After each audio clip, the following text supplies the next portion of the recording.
Assalamualaikum warahmatullahi wabarakatuh. Hai adik-adik Sobat Tawaf, bagaimana kabar kalian hari ini? Semoga kalian semua dalam keadaan baik dan juga sehat. Berjumpa kembali dengan Kak Ella di channel Edukasi Tawaf. Pada video kali ini, Kak Ella akan mengajak kalian semua untuk belajar tentang iman kepada Rasul Ulul Azmi. Adik-adik Sobat Tawaf, sebagai umat Islam kita harus meyakini 6 hal yang disebut sebagai rukun iman. Salah satunya yaitu meyakini adanya Nabi dan Rasul. Meyakini Nabi dan Rasul ini sebagai rukun iman yang keempat. Meyakini Nabi dan Rasul melibatkan keyakinan penuh terhadap Nabi dan Rasul sebagai pembawa risalah dari Allah Subhanahu wa Ta'ala kepada umat manusia. Nah, agar kalian lebih mengetahui hal ini, yuk kita simak video ini sampai selesai. Iman adalah keyakinan penuh yang dibenarkan oleh hati, ucapan, dan perbuatan. Iman kepada Nabi dan Rasul itu berarti kita meyakini secara sepenuh hati bahwa Allah telah mengutus Nabi dan Rasul kepada umat manusia agar dapat mengarahkan manusia ke jalan yang benar. Diutusnya para Nabi dan Rasul itu merupakan salah satu bentuk kemurahan Allah Subhanahu wa Ta'ala. Atas kemurahan Allah Subhanahu wa Ta'ala, pada setiap umat pasti diutus seorang Rasul kepadanya. Tidak ada satu umat pun yang tidak diutus Nabi dan Rasul kepada mereka. Melalui adanya Nabi dan Rasul ini, maka manusia akan dibimbing untuk meyakini keberadaan Allah Subhanahu wa Ta'ala dan dapat beribadah dengan benar kepada Allah Subhanahu wa Ta'ala. Namun ternyata terdapat perbedaan antara Nabi dan Rasul. Apa ya perbedaan dari Nabi dan Rasul itu? Seorang Nabi memiliki dua kesanggupan, yaitu menerima risalah dan menyampaikan risalah kepada manusia.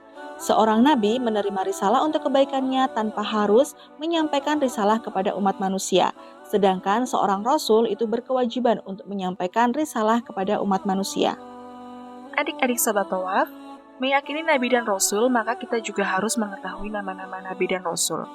Ada 25 nama Nabi dan Rasul yang harus kita ketahui, yaitu Nabi Adam alaihissalam, Nabi Idris alaihissalam, Nabi Nuh alaihissalam, Nabi Hud alaihissalam, Nabi Saleh alaihissalam, Nabi Ibrahim alaihissalam, Nabi Lut alaihissalam, Nabi Ismail alaihissalam, Nabi Ishak alaihissalam, Nabi Yakub alaihissalam, Nabi Yusuf alaihissalam, Nabi Ayub alaihissalam, Nabi Syuaib alaihissalam, Nabi Musa alaihissalam, Nabi Harun alaihissalam, Nabi Zulkifli alaihissalam, Nabi Dawud alaihissalam, Nabi Sulaiman alaihissalam, Nabi Ilyas alaihissalam, Nabi Ilyasa alaihissalam, Nabi Yunus alaihissalam, Nabi Zakaria alaihissalam, Nabi Yahya alaihissalam, Nabi Isa alaihissalam, Nabi Muhammad sallallahu alaihi wasallam. Allah Subhanahu wa Ta'ala membedakan derajat para nabi dan rasul. Di antara para nabi dan rasul Allah, ada yang memiliki derajat yang disebut dengan ulul azmi. Kata ulul azmi berasal dari dua kata, yaitu ulul dan azmi. Ulul berarti memiliki atau mempunyai, kemudian azmi memiliki arti teguh atau tekad yang kuat. Rasul-rasul ulul azmi berarti rasul-rasul yang memiliki keteguhan hati dalam menghadapi setiap kesulitan dalam menyampaikan tuntunan Allah kepada umatnya.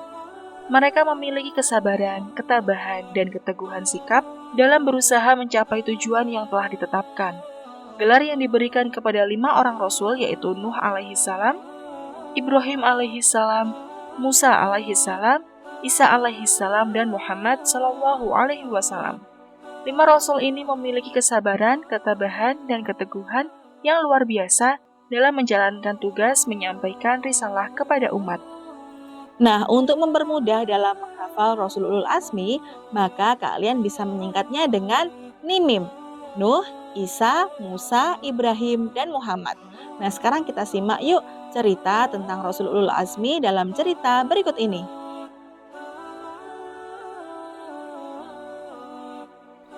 Rasul Ulul Azmi yaitu Nabi Nuh alaihissalam. Nabi Nuh alaihissalam merupakan keturunan ke-10 dari Nabi Adam alaihissalam.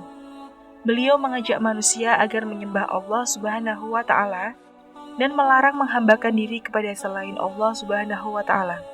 Akan tetapi, manusia pada saat itu tidak menaati seruannya, namun mereka menyebut ajakan Nabi Nuh alaihissalam dengan cemoohan dan ejekan. Nabi Nuh alaihissalam berdakwah selama 950 tahun. Akan tetapi, umatnya tetap saja banyak yang ingkar, termasuk keluarganya. selama 950 tahun tersebut, Nabi Nuh alaihissalam hanya mempunyai pengikut sebanyak 40 orang yang mau beriman kepada Allah Subhanahu wa Ta'ala. Nabi Nuh alaihissalam diberikan mukjizat oleh Allah Subhanahu wa Ta'ala agar membuat bahtera yang amat besar untuk menyelamatkan kaumnya dan kehidupan binatang dari banjir bandang karena umat Nabi Nuh alaihissalam tidak mau beriman. Akhirnya, Allah Subhanahu wa Ta'ala memberikan azab kepada mereka, yaitu berupa banjir yang sangat besar yang menenggelamkan mereka. Habislah kaum-kaum Nabi Nuh alaihissalam, kecuali Nabi Nuh alaihissalam itu sendiri dan umatnya yang mau taat kepada Allah Subhanahu wa Ta'ala. Rasul Ulul Azmi yang kedua yaitu Nabi Ibrahim alaihissalam. Nabi Ibrahim alaihissalam merupakan putra dari seorang pembuat patung. Beliau hidup pada zaman Raja Namrud. Nabi Ibrahim alaihissalam mengajak Raja Namrud dan pengikutnya untuk beriman kepada Allah Subhanahu wa Ta'ala dan meninggalkan menyembah berhala. Akan tetapi mereka tetap menolaknya. Bahkan ayahnya pun menolak dan mengusirnya. Akhirnya dengan keberaniannya, Nabi Ibrahim alaihissalam menghancurkan patung-patung dan berhala yang mereka sembah. Karena perbuatannya itulah, beliau ditangkap dan dibakar. Namun, atas kehendak Allah Subhanahu wa Ta'ala, api yang telah membakar Nabi Ibrahim alaihissalam terasa dingin. Inilah yang menjadi mukjizat dari Nabi Ibrahim alaihissalam.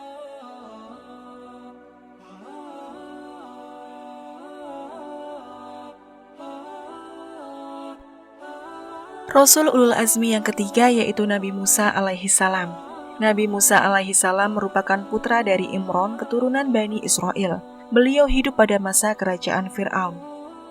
Siapapun yang tidak mau menuhankan Fir'aun, maka akan dibunuh.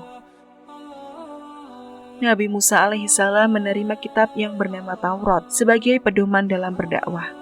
Beliau terus saja menyebarkan ajaran Allah Subhanahu wa Ta'ala kepada Bani Israel, seraya berdoa agar beliau diberi kawan yang membantu ia dalam menyampaikan dakwahnya. Akhirnya, diberilah Harun yang merupakan saudaranya yang membantu dakwahnya.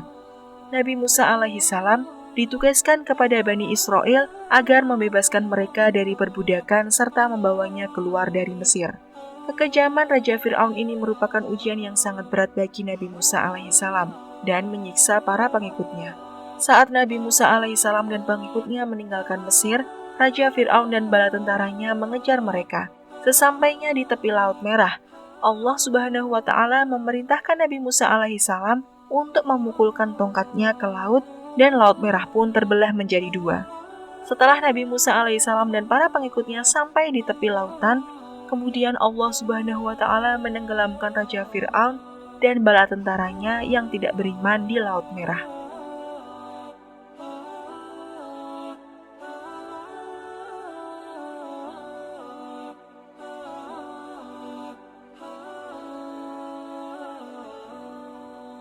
Rasul Ulul Azmi yang keempat yaitu Nabi Isa alaihissalam. Nabi Isa alaihissalam merupakan putra dari Maryam.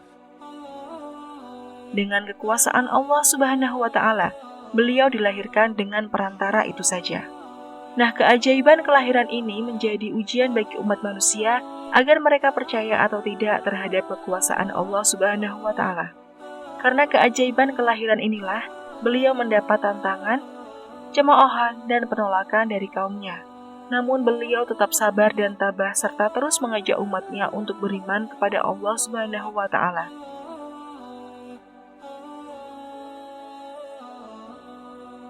Nabi Isa alaihissalam menerima kitab Injil dari Allah Subhanahu wa Ta'ala sebagai pedoman dalam berdakwah kepada kaumnya. Saat menjalankan dakwahnya, beliau diancam dan direncanakan akan dibunuh dengan cara disalib. Namun Allah Subhanahu wa Ta'ala menyelamatkan Nabi Isa alaihissalam dengan cara mengangkat ke langit. Kemudian, saat penangkapan Nabi Isa alaihissalam, ternyata yang ditangkap dan terbunuh adalah orang yang diserupakan dengan Nabi Isa alaihissalam, yaitu Yahuza atau Yudas. Hal ini berarti Nabi Isa alaihissalam adalah salah satu nabi yang masih hidup sampai sekarang. Rasul Ulul Azmi yang terakhir yaitu Nabi Muhammad Sallallahu Alaihi Wasallam. Nabi Muhammad Sallallahu Alaihi Wasallam sejak kecil sudah terkenal sebagai orang yang jujur, tabah, sabar, bertanggung jawab, dan pekerja keras, sehingga beliau diberi julukan Al-Amin atau terpercaya. Setelah diangkat menjadi Rasul, beliau tak henti-hentinya berdakwah mengajak manusia untuk menyembah Allah Subhanahu wa Ta'ala dan meninggalkan kemusyrikan, yaitu menyembah berhala. Nabi Muhammad SAW mendapat kitab yaitu Al-Quran, yang merupakan susunan dari beberapa wahyu Allah yang disampaikan kepada kaumnya. Dalam berdakwah, dirinya sering dihadang dan diancam akan dibunuh, termasuk oleh pamannya yaitu Abu Jahal dan Abu Lahab.